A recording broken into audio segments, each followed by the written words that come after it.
Welcome to Defend the Fort. I'm your host, Haley White, and today we will welcome Dr. Jeff Burnett, an advisor and faculty member of the Health and Human Performance Department here at FHSU.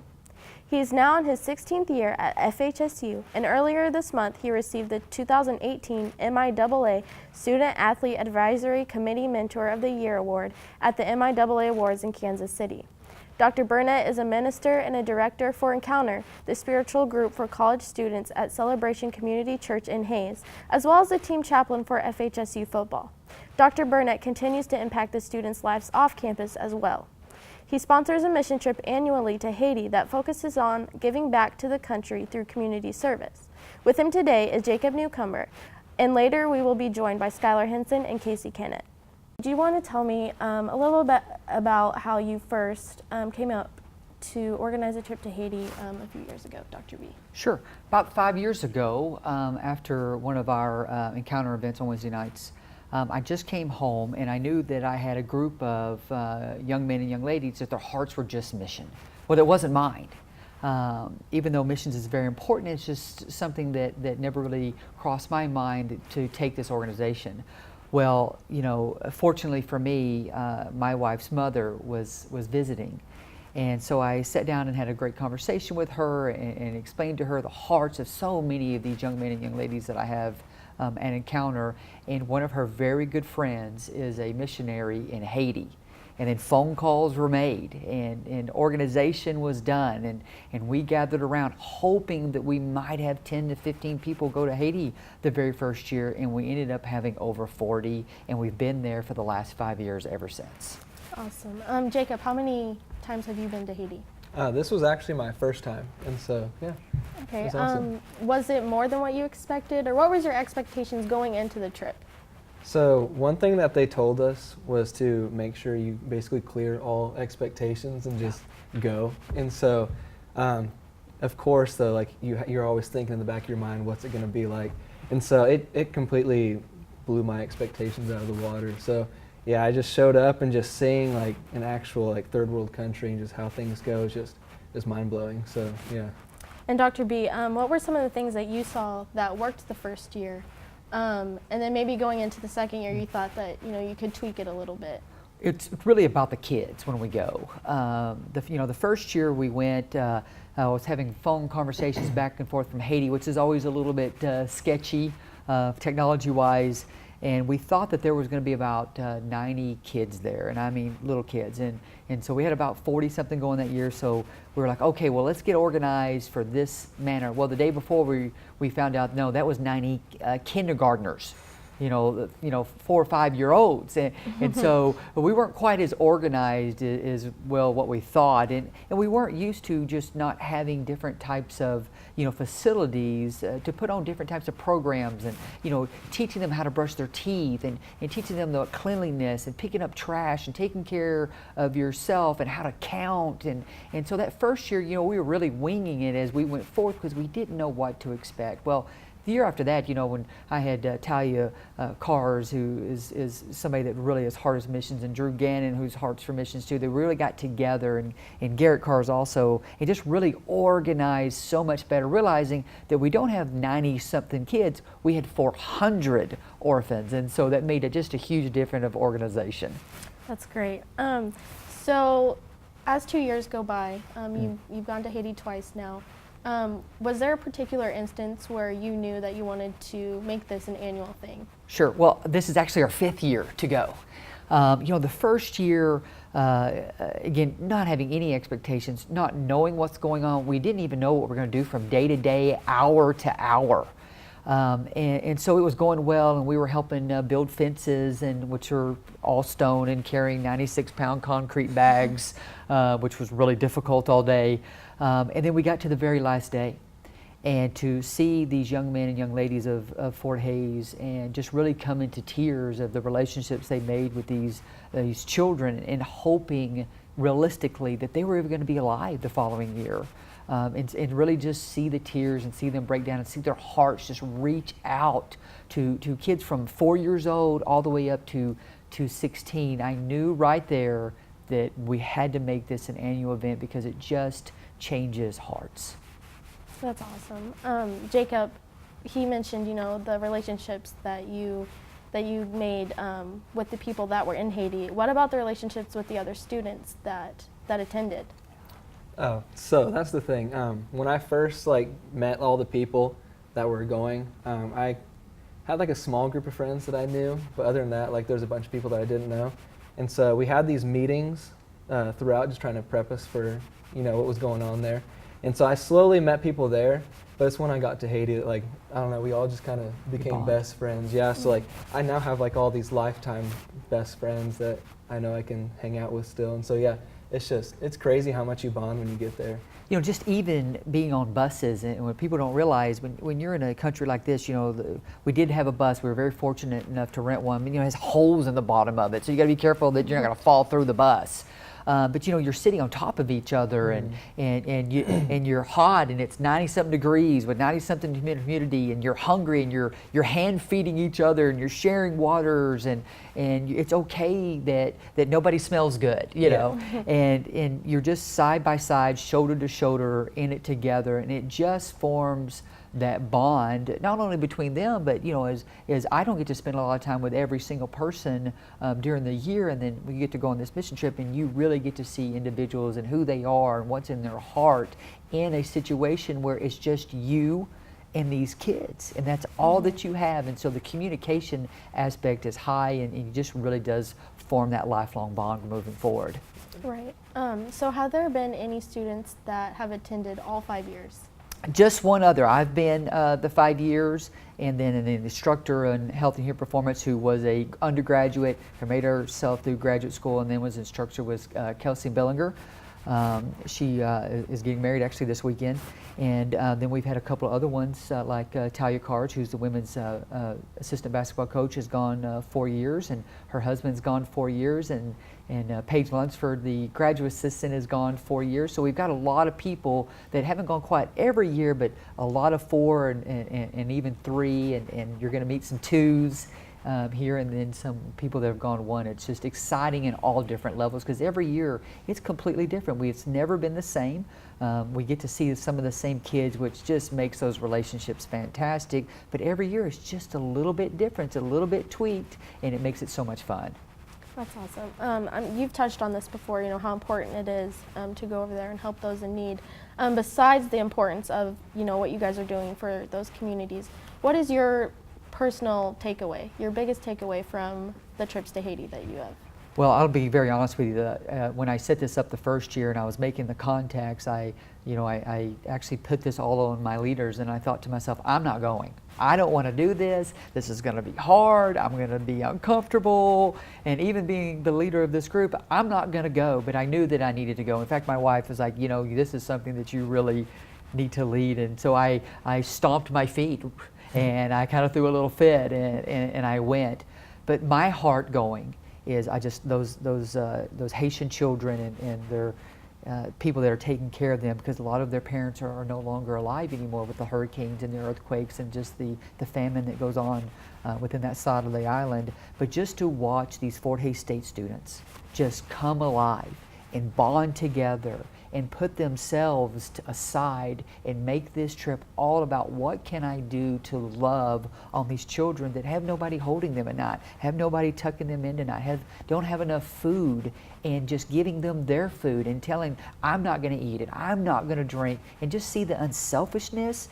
That's what I do. The majority of what I do is continue to facilitate when we're down there, but honestly, just to sit back and watch these young men and young ladies just put themselves aside, that's my heart, and I smile the entire time. Yeah, it must be, really gratifying to experience that. It is.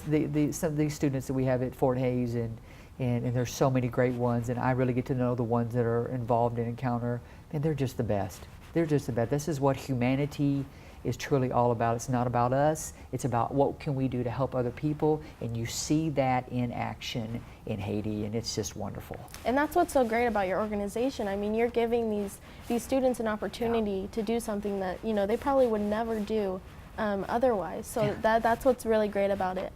What about you, Jacob? What was your biggest takeaway your first time in Haiti?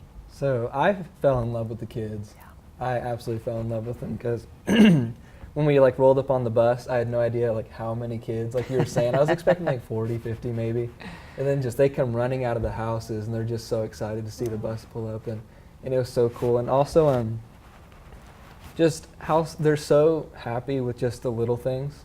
Like one of like the examples I have is I saw this little girl and she had like half a milk carton with like milk caps for wheels, and she was like rolling it around as a toy, and like she had the biggest smile on her face, and it was just, it's crazy just to see it. Like they may not have a lot, but they like really enjoy like what they do have, and it's just, we have so much here and we just take it for granted, so it's crazy.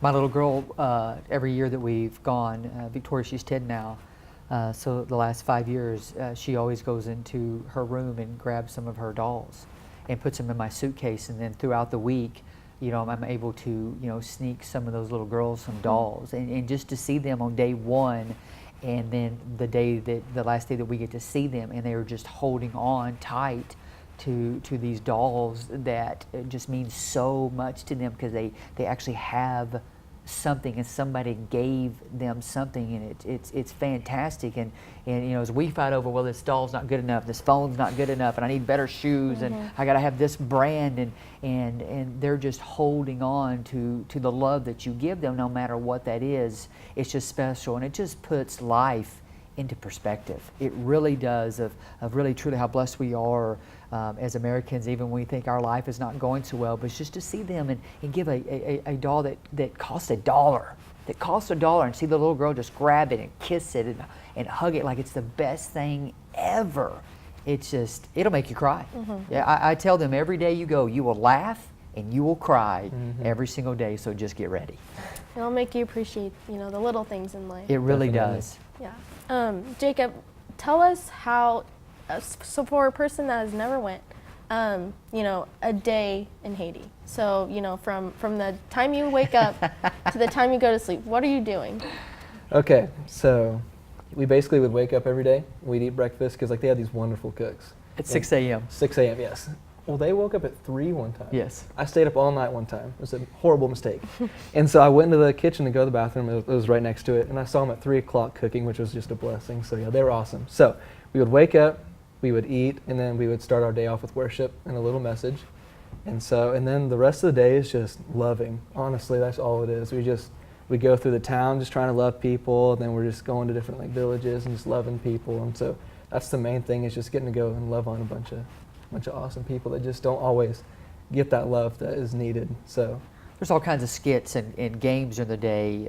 You know, we're putting on, you know, almost like a sidewalk Sunday school that just doesn't involve faith type activities. It just involves in personal activities. It just involves in, you know, educational activities. Just learn to play with you know, with balls and how to count. And one of their favorite things is balloon. And we teach little kids how to count by balloons. Because it interests them, and then they're all for it. I know you're going to interview Casey in just a little bit, but they brought a bunch of basketball shoes, and a lot of these kids don't have shoes, and so being able to give them shoes throughout the day was just, it was amazing and fantastic. And it's a long, hot day, and it's worth every sweat. It's worth not having enough to eat ourselves. It's worth not having enough water, because as we found out, you know, later on we get to eat and they may not. And so just to give them all that we had and more is just a great self-gratifying feeling, to give more than what you have. Right. I know Jacob had touched on, you know, one of the things he remembered was the little girl with the milk carton and the wheels, and how happy she was, you know, just to have that to play with. Is there a specific story out of the years that you've went to Haiti that you just can't get out of your head? You'll always have that memory. I do. You know, the second year that, the third year, excuse me, that we went, we ran into, had the opportunity that one of the cooks at the orphanage, which is in Canaan, which is a mountain, that's where we spend the majority of our time. That's where all the hurricanes and earthquake victims, the government told them they will go to, which is nothing there. It's the worst part of the island. We ran into a mother who had 2 children and then a little baby that we think was about 1.5. We don't really know, because communication-wise. The mom has HIV, and she was still feeding her child. And the child was sick and not feeling well. And we were very fortunate at that time to have a couple of young ladies that really just took this child in, and every day they held this little boy, and his name was Bushnu. And we had enough formula, and wondering if the next year that Bushnu was even going to be alive, not to mention his mother and the two other older children. But we actually went into town, and which was kind of hard to do in Haiti, and found enough formula and bought enough for an entire year. Well, we came back the second year, and Bushnu was there with his family. And then not this past year, but the year before, that was the house that we built. We built a house for that family. And then we get to come back this year, and now this young man's like 4 years old. And he's doing great, and he's healthy, and just to be able to party his life, not knowing if we came back the next year, if he would not be alive, and especially the mother too. And then what do you do with the other kids? They're on their own in Haiti when their parents are no longer around, and it's survival mode. So that is just something that is just stuck into my mind, is getting to see little Bushnu and the family, and knowing that we built them a house and gave them enough formula, and we're able to just intercede in this young man's life and this family's life, and just give them enough food and enough formula that this family can live on and move forward in life when the expectations were they were not going to make it the following year. So that was Right. It's so gratifying to go see this young man and this family year after year. That's amazing. So for students who are unfamiliar with your organization, Sure. And they want to attend Haiti, Sure. what's their first step? Okay, well, it's Encounter. That's a student organization here at Fort Hays State University. It's non-denominational. We have every denomination that you could possibly imagine, and individuals also come that don't have any type of faith in their life, also because they just enjoy the positive atmosphere. We start really advertising this around December, the end of the semester of this is coming forward, and then we start meeting up in January. There's a couple of requirements here. You really need to come to Encounter as much as possible. We have mandatory meetings. They're starting getting themselves prepared. There's a cost. It's a bare minimum cost to go to Haiti every single year that covers transportation to food, and student government actually helps out tremendously because they really believe in this cost too and what we're doing in this country through Fort Hays State students. And it's just really attending and just getting yourself involved and committing yourself not just to your faith, which is, we emphasize the faith because this is what his Encounter is about, but just really committing yourself to what you can do to help other individuals. That's great. And to wrap it up with you two, Jacob, if there was a student that came to you and was like, you know what, I'm thinking about going to Haiti, kind of on the fence, what would you tell that student?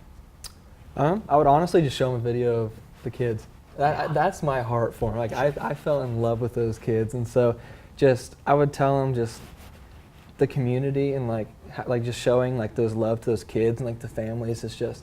It's life changing, and so there's no better opportunity I think right now because like while we're in college, like once we graduate and go off, there's limited time to do things like this, and so like once you're in college, like you have the time, and then like fundraising and whatnot, people want to help.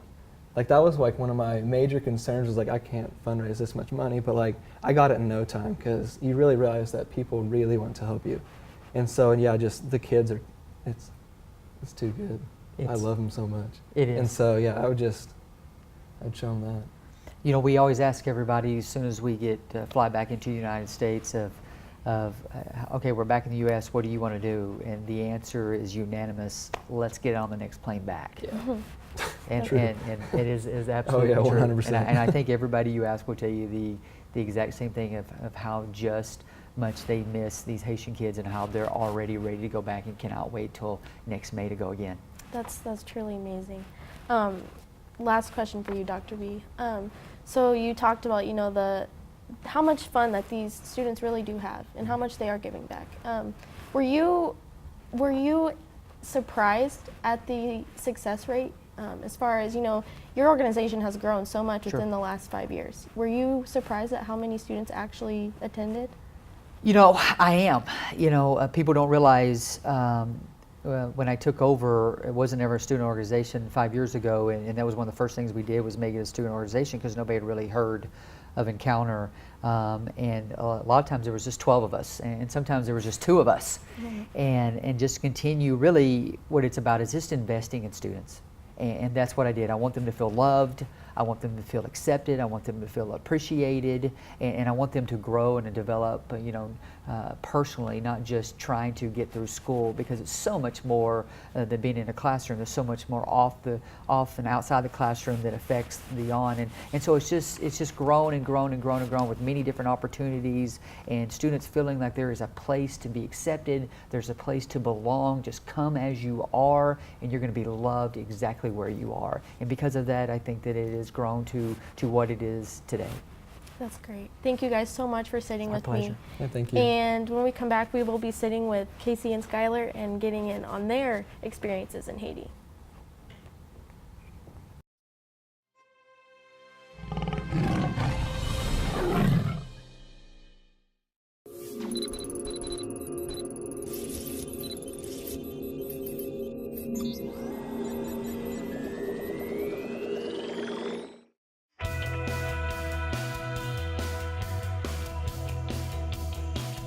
Fort Hays has an extensive program in computer networking and telecommunications. You'll have lots of hands-on experience in multiple classes. You'll develop real skills. You get out into the workforce, you'll be able to hit the job running from day one. We have competitions. We've got esports and a computer club and a cybersecurity club. There's all kinds of other things that go along with the traditional student model. I think the informatics networking program has been really cool because it kind of showed me a lot of different parts of computers, not just networking specifically. And I had heard for years that the informatics program here was really huge and everyone was really cool. Health informatics, a specialized branch of computer networking, is a good option for someone who knows they want to get into the IT world, but they want to be in a very professional environment and make a difference. And the healthcare industry has a huge demand for IT professionals. And so we're very inclusive. Classes are pretty small. We're not expensive as far as universities go. It's an awesome value. You know you're getting an elite program. You can't find this program anywhere else in the US. It's a great place to be and it's a good environment.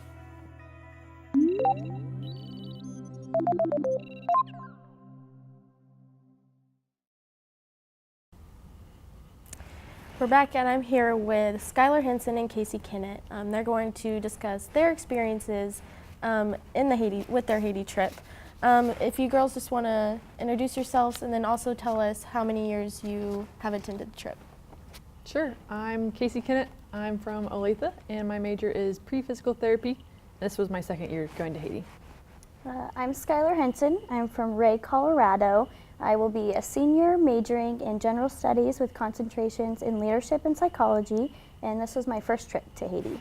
Awesome. Okay, so Casey, since you've been there for 2 years, talk about your first experience. The first thing you thought when you stepped off that bus. The first time, kind of like what Jacob had touched on, you have no expectations. We actually got to meet a guy there in Haiti last year, and he was from the States, and he kind of just described us how when we go home and people ask us how Haiti was, how hard it is to explain. And he used the description, and it was when you try to tell or explain to a person who's never seen the sunset what a sunset looks like. And I think that just hits it right on the head, because just the smells that you smell, it's dirty, but just like the kids and the joy you get to see, but also the poverty, and you really see the struggle. It's crazy, and it really just opens up your eyes to so much more. So from that first time, you experiencing that for the first time, going into it the second time, how did you prepare yourself? Yeah, it was kind of, I guess, more difficult just because I feel like the first year you have no expectations, so you're like, you're just on the roll. You're just going for it. The second year, you've already experienced some of it. You know what to experience, but I think it was really cool as being a second year person going to see all the first years, people's expressions and just like how they react to seeing all the, the streets and stuff, just because it's so much different and amazing. Right. Skylar, what about you? How was it for you getting off that bus? And what did you expect before you even started your venture? Like Jacob and Casey talked about, we were told not to have expectations before we left, and that was really hard, but it wasn't so hard for me. I've never actually really been on a mission trip that you're going 24/7. And so when I left, I was kind of imagining that our sleeping arrangements would be much different. So when we got off the bus and I saw that we were going to have air conditioning and that we had our own beds and stuff like that, it hit hard that we were still getting pampered and that I thought that we would be doing dishes and that we would be cleaning up after ourselves, but still seeing their hearts for serving others when we were going to serve them, that was life-changing and that was life-altering. That's amazing. So Jacob had touched on how he really didn't know very many students before going to Haiti. Did you know very many, or were your relationships made while you were in Haiti? I knew a couple people, and I knew that God was going to form relationships there while I was there. But it's actually after I got back from Haiti that I formed a lot of relationships with the people that I went with. I wish I would have gotten to know them while there. That would have made it more impactful. But getting to debrief with people that I know that I'm going to be lifelong friends with is amazing. And realizing that the people in my life now are the people that I've prayed for so long is amazing. That is amazing. What about you, Casey?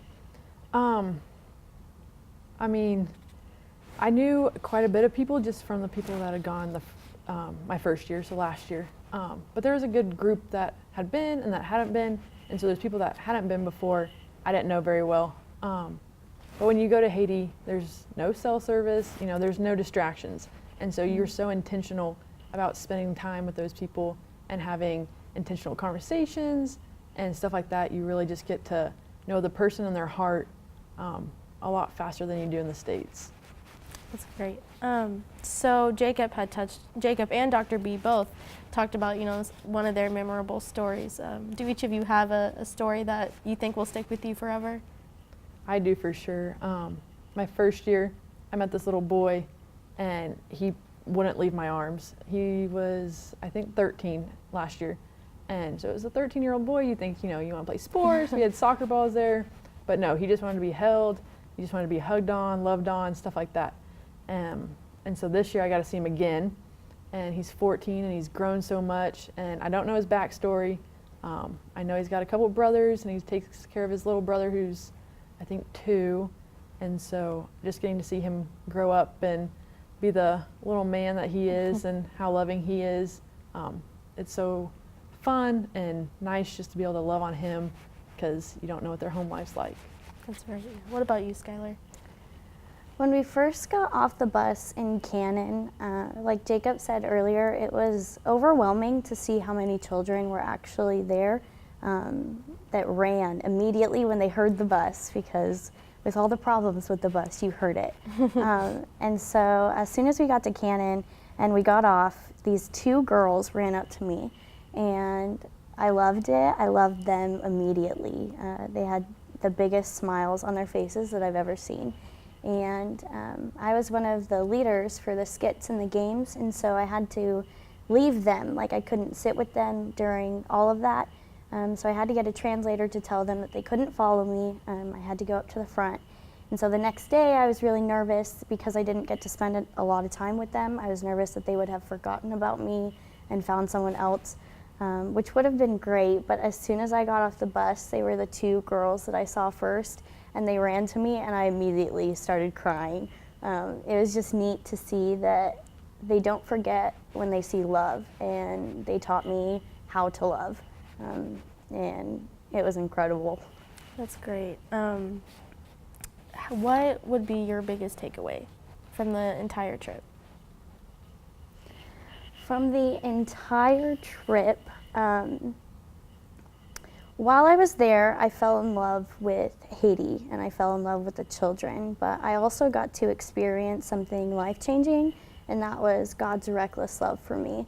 And like through that, I learned a lot about myself prior to going to Haiti. I asked God to reveal a couple words to me, and that was humble yourself. And of course, going to a third world country, I thought that it would be poverty that would humble me. However, when I got there, God really taught me that when I try and run away from the people that are trying to help me and the people that He puts in my life, I gain a lot of pride. And I start to run away from being vulnerable. And so I really got to see His reckless love for me, and that He chases me down and He leaves the 99. And so it was really cool because I actually got to step out of fear of singing in front of people, and I got to lead Reckless Love, which is a song. It's my favorite song. I got to lead that on the rooftop in Haiti, and that's when I realized that He really does have a love for all of us, and the same love that He has for us, He has for those children in Haiti.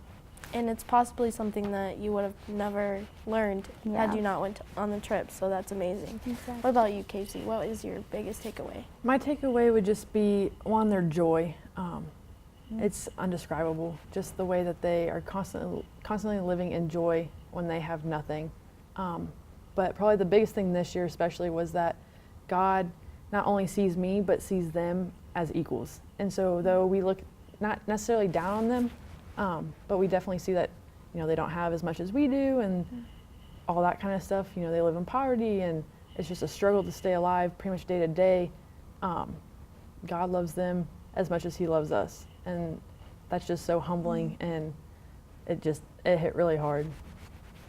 So I asked Jacob this question, his day-to-day time in Haiti. What was your day-to-day time? So you wake up, you have worship, what happens next? Well, we get on the bus ride that you cram about 50 people onto this bus. So you get super close with a bunch of people, like Dr. B said, you sit on people's laps. And of course it's pretty bumpy, so you're running into everyone. And of course you have Jordan, who interviews everyone on the bus, which was awesome. And then we get to wherever we're going, and like Jacob said, we really love on everyone. And something that I noticed is, like, even on our bus ride, we had kids who would wave really big and they would get super happy when they saw us, but we also saw people who were walking and they would flip us off because we were in a bus. And so that really broke my heart, and that allowed me to see the poverty level there. And then, but like in that, we still were able to love on them and just wave back. And after that happened, we would eat dinner. Again, it was amazing food. I'm not exactly sure what I ate, but that's okay, don't tell me. And then again, we had worship and a message. And then a lot of people grew closer late at night, sitting on the rooftop, staring at the stars or the clouds, listening to worship music and sharing testimonies and funny stories. Leighton Miller is the funniest guy to ever share a story. And just growing close. Some people stayed up all night long, which I have no idea how they did it, but my night ended a lot at 1 o'clock in the morning after sharing testimonies and stories with people. Speaking of stories, what was your favorite story that you found yourself telling when you came back from Haiti? You found yourself telling somebody over and over again. Funny you should ask. So this is a really big conviction on my heart, but I talked about it a little bit earlier. I have this huge fear of singing in front of people. I don't like doing it. I'm not confident in it at all. But I would find myself randomly singing throughout the house when I thought nobody was around.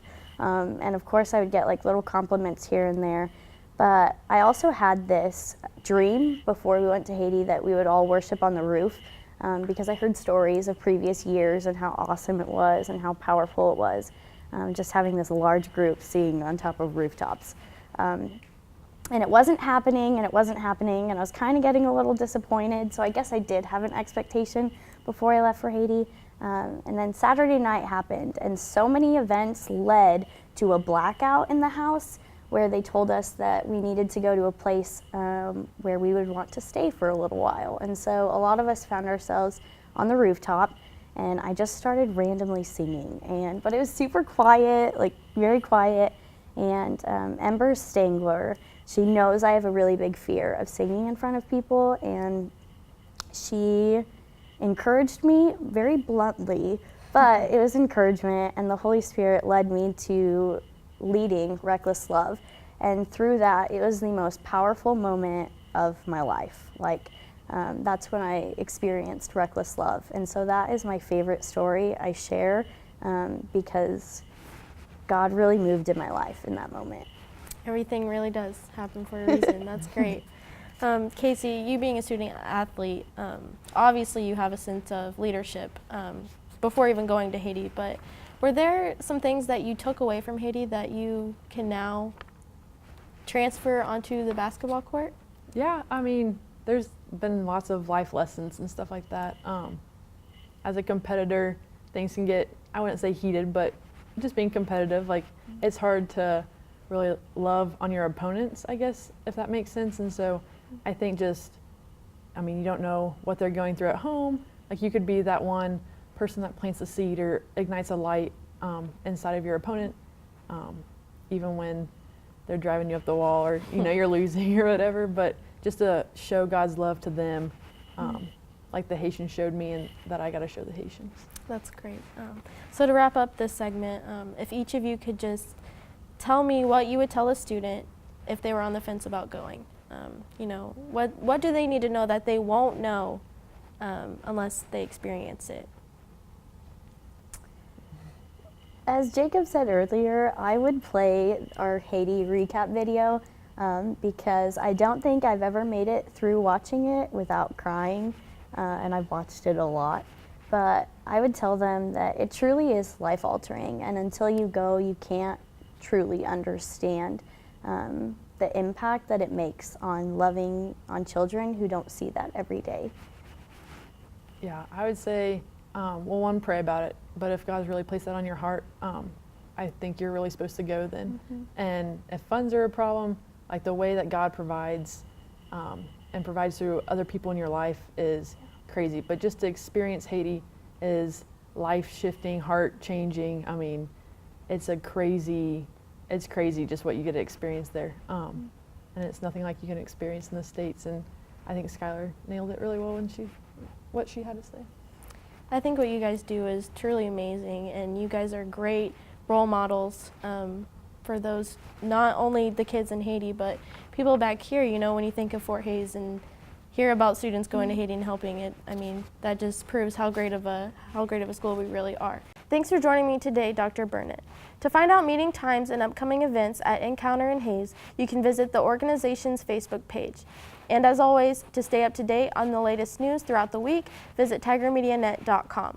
Until next time, Tigers, continue to defend the fort.